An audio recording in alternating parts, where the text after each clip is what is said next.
Okay, so I'm just going to talk you through the instructions basically for how to make the timeline that I want you to create to demonstrate and kind of consolidate notes for what happens in the plot of Romeo and Juliet. So this is a really handy little website that I'm going to get you to go to. I'm going to post the link underneath this video. It will be embedded in the LMS.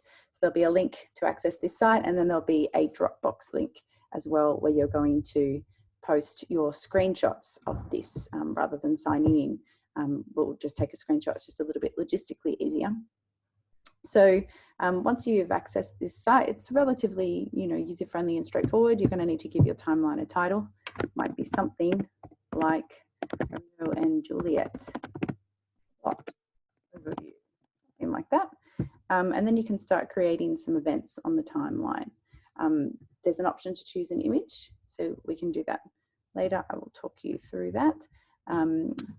Let's say your first event title that you're going to focus on, and we really want to get all the key critical scenes here, things that cause other things in the play.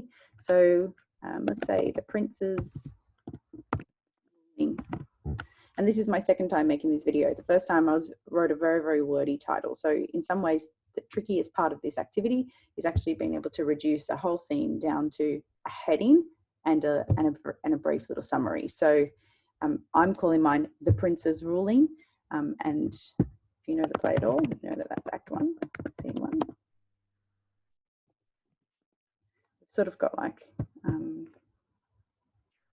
this exposition part at the beginning, and the reason it's in there at all is so that the families have a reason to not keep fighting. So it's not a complete bloodbath. I mean, it's quite a bloodbath anyway. But we've got here, family feud, tensions,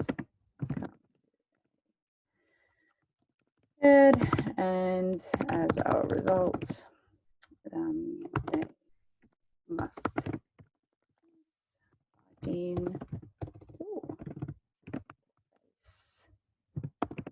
banishment. Already that's too long, but you kind of get the idea. So the beginning of the play is all setting up this, the fight scene that sort of elicits this whole thing. So we choose an icon. I'm going to pick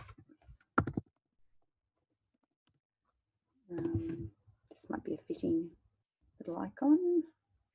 Oh yeah, how good. And then once I've done that, I can save it and I can add other events, and they'll automatically generate in the kind of, it'll assume that you're doing it in chronological order unless you specify otherwise by putting in one in the middle.